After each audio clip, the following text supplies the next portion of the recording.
Shalom saudara kekasih Tuhan. Pada kesempatan malam hari ini rekat renungan singkat. Kita akan bersama-sama merenungkan firman Tuhan, dan biarlah firman Tuhan ini menjadikan berkat bagi kita semuanya. Baik, kita akan berdoa terlebih dahulu. Bapa kami di dalam surga, terima kasih untuk kesempatan yang Tuhan berikan kepada kami. Kami mau merenungkan kebenaran firman Tuhan, dan biarlah menjadi berkat bagi semua orang yang mendengarnya. Di dalam nama-Mu Tuhan Yesus kami berdoa. Amin. Nah saudara, dalam rekat hari ini judulnya Hidup dalam Pimpinan Roh Kudus, Efesus pasal 4 ayat 30 sampai 32. Nah saudara yang dikasih Tuhan, Tuhan Yesus mengutus Roh Kudus untuk memimpin hidup setiap orang percaya, untuk memahami seluruh maksud dan kehendak daripada Tuhan Yesus Kristus. Roh Kudus yang bekerja dalam hidup orang percaya supaya tetap percaya dan memuliakan Tuhan Yesus Kristus. Sejak kita percaya kepada Roh Kudus, memeteraikan iman kita. Nah saudara-saudara yang dikasihi oleh Tuhan Yesus Kristus, Rasul Paulus mengingatkan dengan tegas pada jemaat Efesus untuk tidak mendukakan Roh Kudus yang telah memeteraikan iman mereka kepada Tuhan Yesus Kristus. Orang yang telah dimeteraikan Roh Kudus harus hidup dipimpin Roh Kudus, dan hidupnya dipimpin Roh Kudus akan selalu menjaga hubungan bersama secara harmonis, selalu berusaha untuk menghindari semua yang merusak persekutuan. Konkretnya, orang yang dipimpin oleh Roh Kudus itu harus satu, tidak mendukakan Roh Kudus. Nah, saudara kekasih Tuhan, di dalam Efesus pasal 4 ayat yang ke-30 dikatakan, dan janganlah kamu mendukakan Roh Allah yang telah memeteraikan kamu menjelang hari penyelamatan. Saudara-saudara, perbuatan yang masuk kategori mendukakan Roh Kudus itu ialah menghina, membuat sedih, menyulitkan, dan melukai. Orang-orang yang hidup dipimpin oleh Roh Kudus tidak akan menghina Roh Kudus, tidak akan membuat Roh Kudus sedih, dan tidak akan menyulitkan pekerjaan Roh Kudus, dan tidak akan melukai Roh Kudus, ya. Nah, kalau yang kedua saudara adalah hidup dalam Roh Kudus, kita harus membuang segala kepahitan, kegeraman, kemarahan, pertikaian, dan fitnah.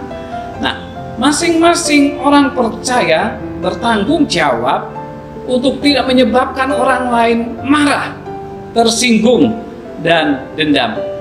Masing-masing orang harus menghindari segala sesuatu yang merusak persekutuan dengan melakukan hal-hal seperti di dalam Efesus pasal 4 ayat yang ke-31 dikatakan apa?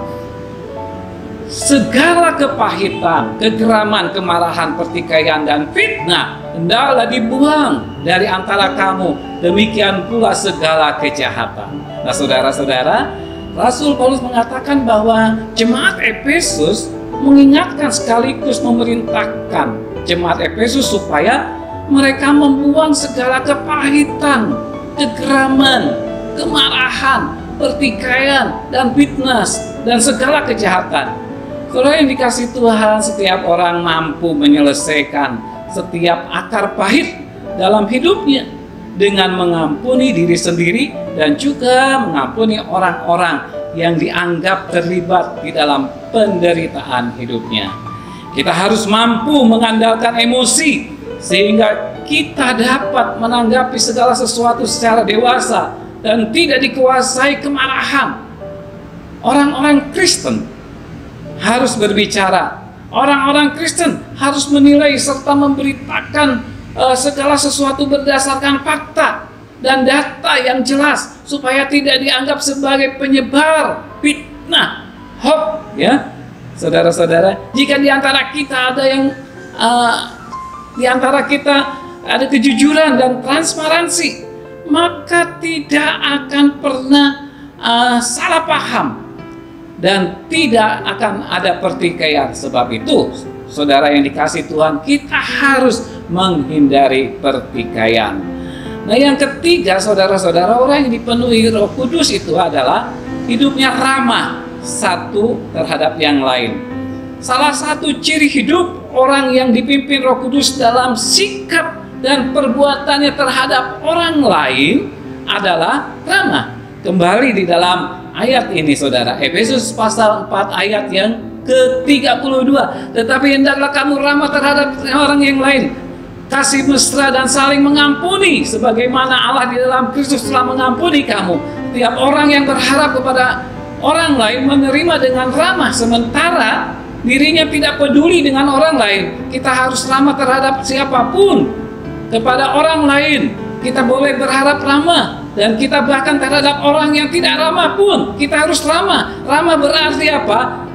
Senantiasa menerima orang lain dengan dua tangan terbuka dan sukacita. Yang keempat saudara, penuh kasih mesra terhadap satu dengan yang lain. Efesus 4 ayat 32, kembali saya bacakan, tetapi hendaklah kamu ramah terhadap yang lain, penuh kasih mesra dan saling mengampuni sebagaimana Allah di dalam Kristus telah mengampuni kamu. Tiap orang percaya perlu memberi kenyamanan bagi orang lain dalam hidup dan kehidupan bersama, yaitu membangun hubungan bersama, suasana yang penuh kasih. Jadi kalau kita harus menerima orang lain bukan sandiwara, dan orang akan merasakan jika kita bisa mengasihi, jikalau orang melihat dan merasakan ketulusan hati kita menerima setiap orang apa adanya dan membuat mereka terhormat dan merasa at home dalam penerimaan kita. Ketika seorang at home di rumah, maka orang tersebut bukan saja merasakan keramahan kita, namun juga kasih dan kekeluargaan. Yang terakhir,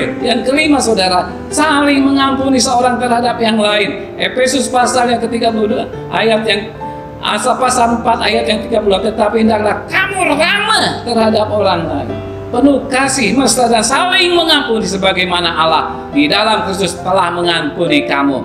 Tidak ada seorang pun yang dapat menjamin dirinya tidak bersalah, tidak membuat jaminan bagi seorang untuk tidak mengecewakan orang lain. Kemungkinan saling melukai, menyinggung dan menyakitkan itu, dan maka solusinya kehidupan kita bersama ialah masing-masing senantiasa menyediakan kasih dan pengampunan supaya satu sama lain saling mengampuni dengan ketulusan hati. Setiap orang yang percaya bertanggung jawab terhadap kehidupan bersama yang penuh kasih dan keharmonisan. Tanggung jawab ini dapat kita laksanakan apabila di antara kita ada saling mengampuni. Sebagai kesimpulan, orang yang hidup dalam pimpinan Roh Kudus seharusnya pertama, tidak mendukakan Roh Kudus. Kedua, membuang kepahitan, kejahatan, kegeraman, kemarahan, pertikaian, dan fitnah. Yang ketiga, ramah seorang terhadap yang lain. Yang keempat, penuh kasih mesra seorang dengan yang lain. Dan yang terakhir, mengampuni seorang terhadap yang lain. Kiranya firman Tuhan ini menjadi berkat bagi kita semuanya. Mari kita akan bersama-sama berdoa. Bapa di dalam surga, biarlah renungan singkat ini menjadi berkat bagi kami. Kami mau hidup dipimpin dan diberkati Engkau. Terima kasih Tuhan, Roh Kudus bersama dengan kami. Di dalam nama-Mu Tuhan Yesus Kristus kami berdoa. Haleluya. Amin.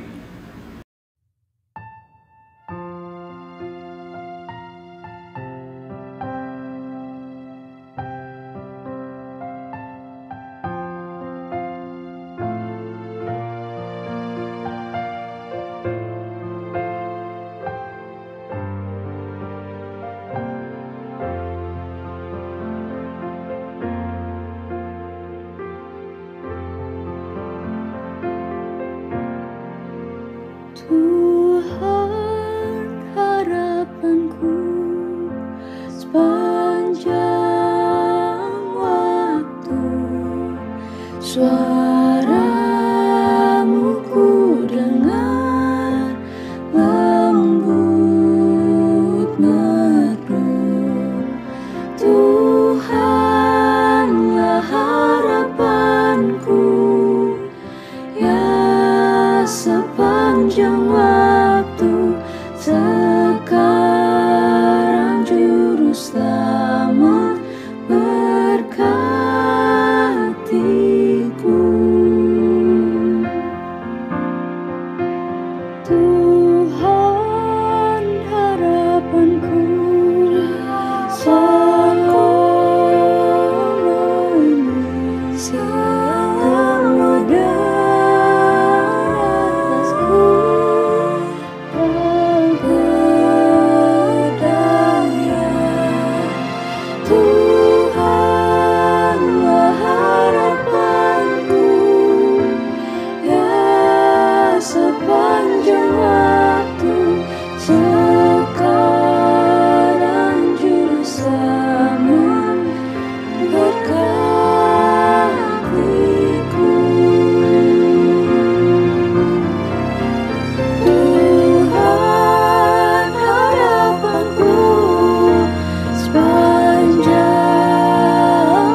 sekarang juru selamat.